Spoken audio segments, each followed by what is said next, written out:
Thank you all so much for being here today. We appreciate your time and effort in this hearing. I recently read that some employers have begun using facial recognition technology to help decide who to hire. At certain companies, such as Hilton and Unilever, job applicants can complete video interviews using their computer or cell phone cameras, which collect data on characteristics like an applicant's facial movements, vocal tone, and word choice.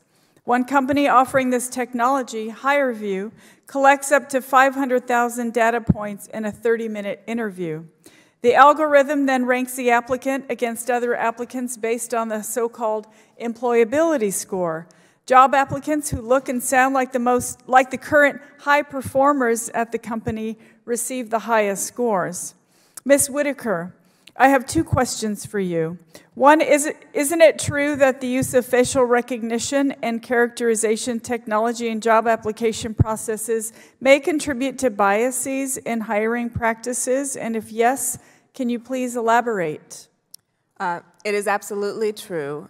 And the scenario that you described so well is a scenario in which you create a bias feedback loop, in which the people who are already rewarded and promoted and hired to a firm become the models for what a good employee looks like. So if you look at the executive suite at Goldman Sachs, which also uses HireVue for this type of hiring, you see a lot of men, a lot of white men.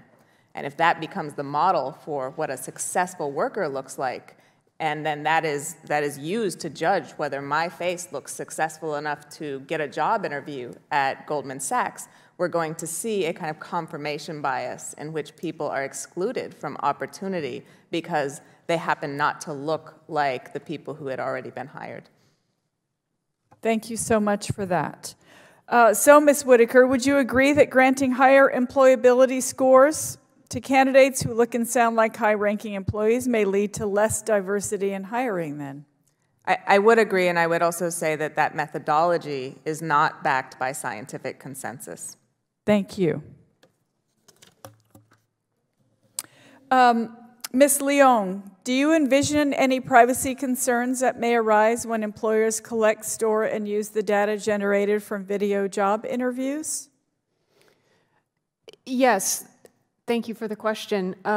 That is absolutely a concern since the individuals may not be aware of what data is being collected, especially if some of those systems are being used, maybe even in an in-person interview, but there's a camera running that's collecting some sort of characterization profile, and that the person may or may not be aware of that, or whether that's part of the decision-making process for their application. Thank you so much. So I, like many of my colleagues have expressed, am concerned over the use of this technology. I'm concerned that face recognition technology disenfranchises individuals who don't have access to internet or video-enabled devices, which is an awful lot of people in this country because broadband internet is an issue in so many rural communities and other communities throughout this country. I'm worried that relying on algorithms to predict high-ranking employees will only inhibit the hiring of a more diverse workforce. Dr. Romine, your testimony today highlighted many of these risks. NIST showed that commercial face recognition algorithms misidentified racial minorities and women at substantially higher rates than white males. As members of Congress, we must develop legislation to ensure we get the best of the benefits of this technology while minimizing the risks of bias in employment decisions. And Chairwoman, I yield back.